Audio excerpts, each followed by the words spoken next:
The next morning, D'Artagnan arose at 5 o'clock. He prepared a balsam and anointed his wounds with it. He could walk about by the evening and was almost cured by the next day. But while paying his bill, he found that the letter addressed to M. de Treville had disappeared. "My letter of recommendation!" cried D'Artagnan. "I warn you that the letter was for Monsieur de Treville, and it must be found. Or, if it is not found, he will know how to find it." His threat intimidated the innkeeper. Along with his wife and servants, he commenced an earnest search for the lost letter. "Does the letter contain anything valuable?" the innkeeper asked after some time. "I think it does indeed," cried the young man.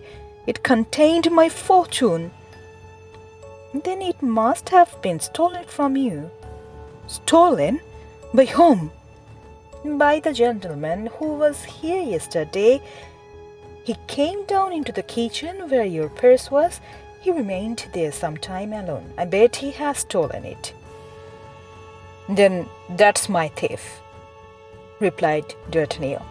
"I will complain to Monsieur de Treville, and Monsieur de Treville will complain to the king." He then drew 2 crowns majestically from his purse and gave them to the host. Reaching Paris, D'Artagnan sold his old horse for 3 crowns. Then he found an apartment to be let on a cheap rental. Next he got a new blade, put to his sword, and then returned towards the Louvre and found out where M. de Treville stayed. Returning to the rented apartment, he fell asleep and rose at 9 o'clock next morning. Then he set out for the residence of M. de Treville. M. de Treville was a friend of the king and the captain of the Musketeers. As D'Artagnan entered the massive door of his residence covered with long square-headed nails, he fell into the midst of a troop of swordsmen who crossed one another in their passage, calling out, quarreling, and playing tricks one with another. Our young man advanced with a beating heart, ranging his long rapier up his lanky leg and keeping one hand on the edge of his cap, with that half-smile of the embarrassed villager who wishes to put on a good face.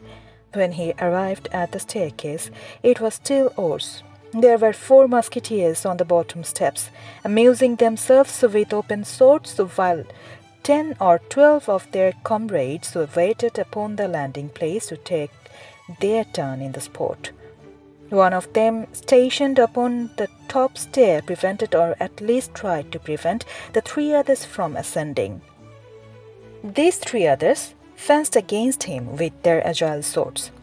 D'Artagnan at first thought the swords were false, but he soon perceived by certain scratches that every weapon was pointed and sharpened, and that at each of these scratches not only the spectators but even the actors themselves laughed like so many madmen. This pastime really astonished him. Although he was a perfect stranger in the court of M. de Treville, he was at length noticed, and somebody came and asked him what he wanted. At this, D'Artagnan gave his name very modestly and begged a moment's audience of M. de Treville.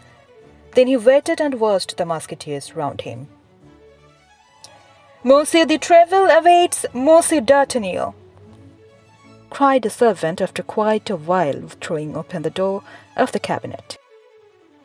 At this announcement, everyone became mute, and amid the general silence, the young man crossed the antechamber and entered the apartment of the captain of the Musketeers, M. de Treville.